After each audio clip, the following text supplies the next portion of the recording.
Hey guys, it was nice to see you. We are on the Forex conference, but it seems like all the panels and speeches all about crypto. My speech is also about crypto exchange, type of exchanges, centralized, decentralized, and so let's talk about this. Just some few slides about stats. Current market, current capitalization is 1.2, so it was we dropped more than 50%. The maximum was almost 3 trillions.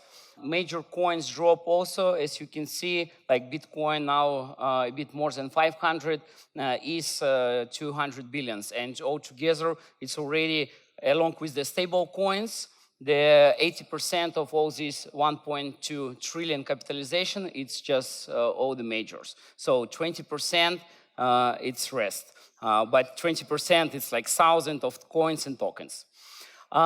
Stable coins, despite the drop on the market, you can see that stable coins market, stable coins capitalization didn't get affected so hard as Bitcoin and all other majors, because stable coins, besides of course algorithmic stable coins, guys, everybody knows about Luna and Terra, and I put here algorithmic stable coins as well, just to warn you, be careful with algorithmic stable coins. But as you can see, USDC, the regulated stable coin, even went up and increased capitalization. So Tether dropped by several billions, but still it's just a small correction. So that's why, despite all this drop on the market, stable coins are still alive and still coming forward.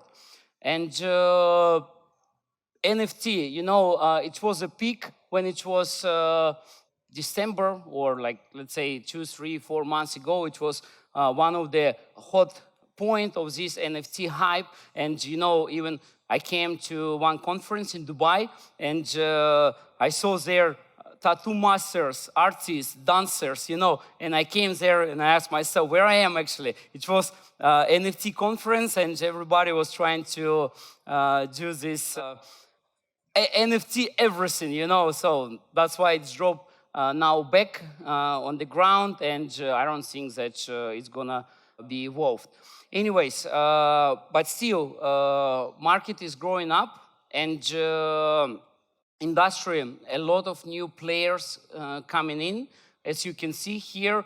So all the Forex brokers, service providers, liquidity providers, so they are adding crypto products and services into so in line with their products line. Because, you know, now if you offer only FX pairs for retail traders, you know, they want to see, they want to feel that they can trade, they can diversify, they can build their portfolio based not only on Forex, but also on the crypto pairs. So back to our topic about centralized and decentralized exchanges. As you can see, there are like several ways how to trade, exchange your crypto, buy crypto. It's a centralized exchanges, it's a CFD trading, but CFD trading, CFD liquidity, it's not about exchange, right? So it's about offsetting risk, about trading, about kind of investment. Decentralized exchanges contain 3 types of exchanges. So it's automated market making, it's kind of classic decentralized approach. Order book exchanges, it's something we can call it hybrid exchanges, something between centralized and decentralized, and DEX aggregator. So now it's also became pretty popular, especially after 1inch. Hybrid exchanges, I should admit, the hybrid exchanges, they are more centralized than decentralized, but still they call themselves hybrid. Also, there are a few ways like OTC market, so and peer-to-peer. 3 types of decentralized exchanges, as I thought: automated market makers, order books, and DEX aggregators. Though, yeah, I think everybody understands the way how the centralized exchange works. So order books, it's, as you can see here, most of the data processed off-chain, but they keep record on-chain. That's why actually But the advantage here that exchange has order book, because on the centralized exchange, decentralized exchange, sorry, the liquidity is pretty poor, and you have to be careful with choosing your liquidity pools. Otherwise, you may get the huge slippage and the price discrepancy. Order book exchanges, but it's already not pure decentralized exchanges. That's why here you have to understand what is your intention to trade, to make a arbitrage, or to exchange one tokens to another. So decentralized exchanges components. Basically, if you decide to launch your decentralized exchange, you can consider this as your divisions, like, or departments. You have to take care about your liquidity stuff, operations. Now, many decentralized exchanges, they started providing customer support even, which was just a couple of years ago. You couldn't find such approach, because now competition is pretty on the very high level, and that's why the decentralized exchanges, they have to come up also with something new in order to keep attracting new users. So execution is about how you're gonna launch your exchange. It's gonna be decentralized, pure decentralized, or you will add also hybrid, and maybe you will add, as did 1inch, they released aggregator for decentralized exchanges. So front end, it's clear, smart contracts. So smart contracts, potentially you can copy just Uniswap or Pancake, any other exchange, like the second version of protocol or third version of protocol, and just copy paste it, yeah, because all the decentralized exchanges, they are completely open. But of course, better if you adjust something, and better if you improve it. But then, of course, you have to prove it. You have to obtain all the audit certificates. Otherwise, the users will be having concerns about your smart contracts. So this is components or let's say divisions you need in order to run your centralized exchange. Of course, it looks more complex than decentralized exchange, and it's true because centralized exchange, there is no real big difference between brokerage business and centralized exchange business. So you still need to take care about your legal stuff, and this now became one of the most important and crucial part of your business, because we started with the point when everybody was talking only about decentralization, freedom, and all this stuff. But now we came to the point when everybody wants to deal only with regulated exchanges, and because they don't want to be cheated. That's why they prefer to work with regulated exchanges. And now, if you want to run your centralized exchange, you have to invest into your legal strategy. But the good news about that many jurisdictions now, they already kind of launch either sandbox environment or actual regulation.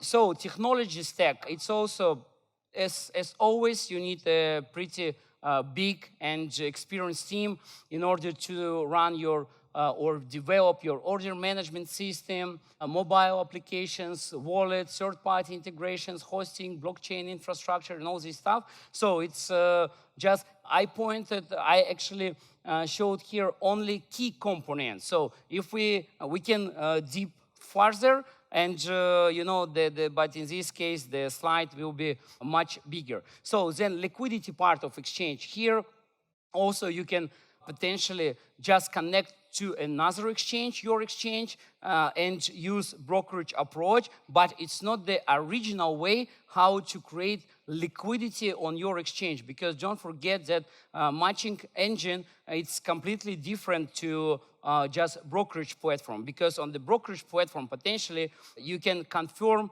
the pricing from the liquidity provider, and then respond back to your user with the confirmation. So even if you hedge like not 100% or like 5, 10, whatever percentage, but at least you get confirmation from your liquidity provider. That's the beauty of the pre-execution model. On the liquidity side, centralized exchanges, when you work on the matching engine platform, there is only post-execution, because what you have in your order book. So all the incoming orders will be immediately matched inside your trading venue, because it's not a brokerage platform. And then you need to offset your risk, and it's going to be already post execution. And then when you do offset your risk on other external liquidity provider, you may get slippage, but it might be positive and negative as well. So financing or finance department, of course, it's all the similar like brokerage. You have to constantly opening like a lot of banks, AMIs, card payment providers, PSP, Skrill, Neteller, whatever, or just try to force all your end users to use only crypto. Then you need a technology to manage your crypto transactions. You need to take care about how you're gonna store or like keep safe your client funds, especially crypto. So you need to find reliable custody provider besides of the wallet provider, because you can build your infrastructure. You can divide like hot, warm, and cold wallets. So of course, sales, marketing, security, operations. So it's a pretty like big operations, as you can see, requires in order to run proper exchange business. You know, many people now, they think, okay, I will take exchange, but you know, the thing is that now competition among exchanges is also very strong, and you have to provide something that others don't do. But the good thing about that, you can take a look on the Forex market, and you can pick up some good stuff from the retail big Forex brokers, and you can implement these things into your exchange business models, because many exchanges still, especially the super crypto oriented, they don't do same what brokers do. And this is okay. Here just explanation about the layers. Again, liquidity layer, the bridging layer, or instead of bridging, if you don't have technology or you don't want to use any kind of external liquidity providers, potentially you can find market makers. But market makers, it's also a very sensitive topic, because the good market makers who potentially you will be willing to deal with, perhaps they will be not willing to deal with you, you know, or you have to pay them a lot, and just through your volumes you will not cover such fees. But those market makers who come to you and say, hey, give me your credit line, I will trade against your clients, but and we will do settlement on a weekly basis, everything will be good until the moment when the clients will be losing funds. But what's going to happen if this market maker lost the funds? He can just disappear. That's why you have also assess your market makers. That's why when you deal with another exchanges and you use them as external liquidity providers, yes, there are some disadvantages, but comparing to the potential risks that you may face when you deal with market makers, it's a less risk. So that's why you have to really think what kind of liquidity solution you're gonna launch on your exchange. So again, the technology layer, it's pretty standard, front end, back end, all the integrations, order matching system, OMS, infrastructure,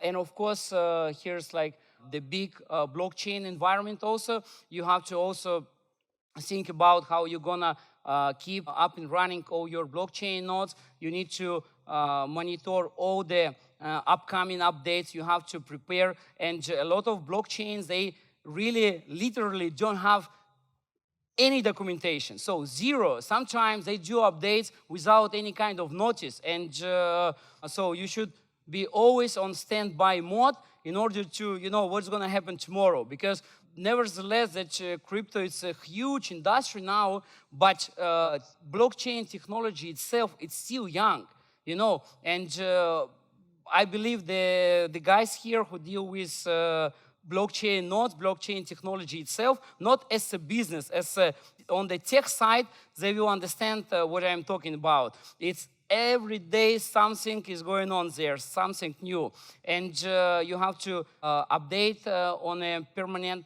mode, and to be in line also with the market, because if today the new token or new blockchain was released, you have to also think, you shouldn't miss this potential hype, because this will help you to attract the new users. So here I put example, potentially guys, if you think about to launch, how to launch your exchange, Beach Broker may help you. So we have all the key components here. It's a B2 Core back office system, BitTrader, it's a matching engine system, B2B in Pay, it's your wallet management system for the hot and warm wallets. So for the cold wallets, you have to think about your custody or maybe your ledger, enterprise ledger solutions.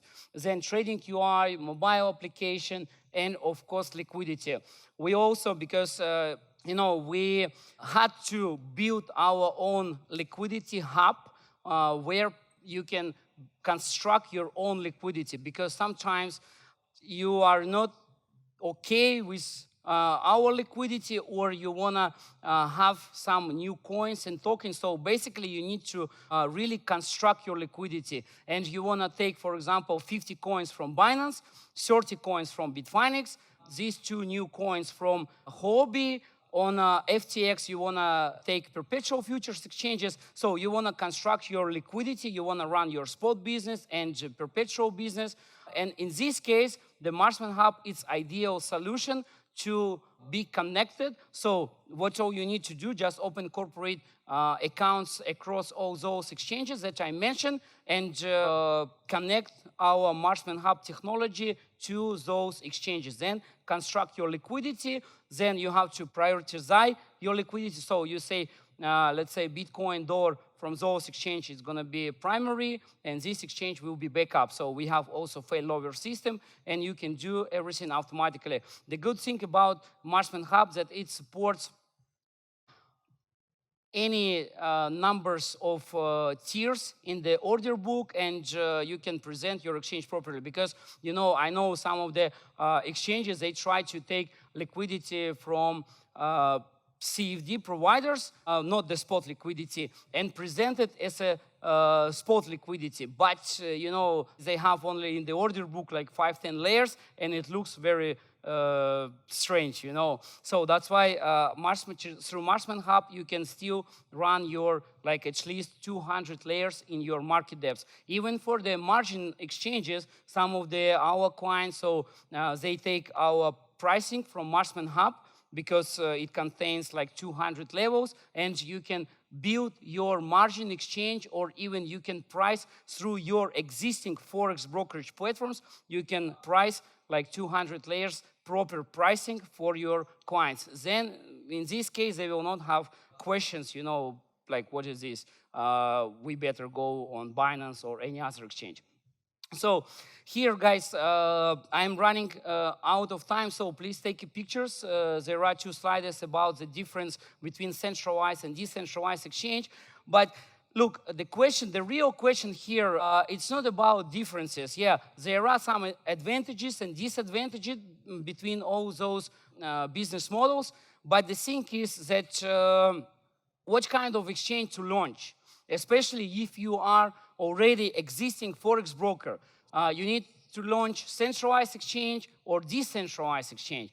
And the question or the answer here is launch both.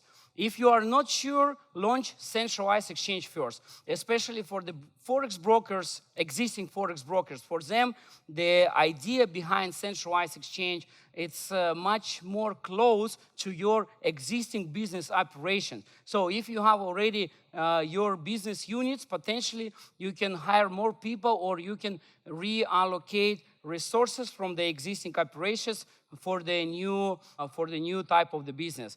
If you want to separate your Forex stuff and crypto, then potentially you can launch both. But of course, you have to do it step by step, first centralized exchange and then decentralized exchange. In terms of competition, I would say that for existing Forex brokers, they understand clients' needs, they understand how to achieve the pretty good numbers in terms of client acquisition, marketing, and so on, because they know how and where to find clients. And in this case, centralized exchange, centralized business model will, I think, you will be more familiar with that. This will be easy to run and easy to launch. So that's why, of course, there are some nuances, there are some details, and especially that I mentioned before about pre-execution and post-execution. This is one of the hardest and very complex point how to explain to existing Forex brokers, especially for those brokers who work only on MetaTrader 5 or 4. So here's our ecosystem. We have a technology block. We have a payment directions. It's our B2B and Pay. We have a liquidity business, so we have licenses in different jurisdictions. So we are now more than 280 people, 10 offices, and this how all our products look like. Here you can follow us. So we have pretty interesting presentations on our YouTube channel. When you have some time, it's a lot of statistics, a lot of information about DeFi, crypto, liquidity, blockchain, how to build your liquidity, what is the difference between internal liquidity, organic liquidity, market making, external liquidity. So also you could join our Telegram channel not to miss all the important updates. And guys, thank you very much for your attention. It was very nice to see you, and have a productive conference and new type of business like Centralized Exchange. Thank you. Bye-bye.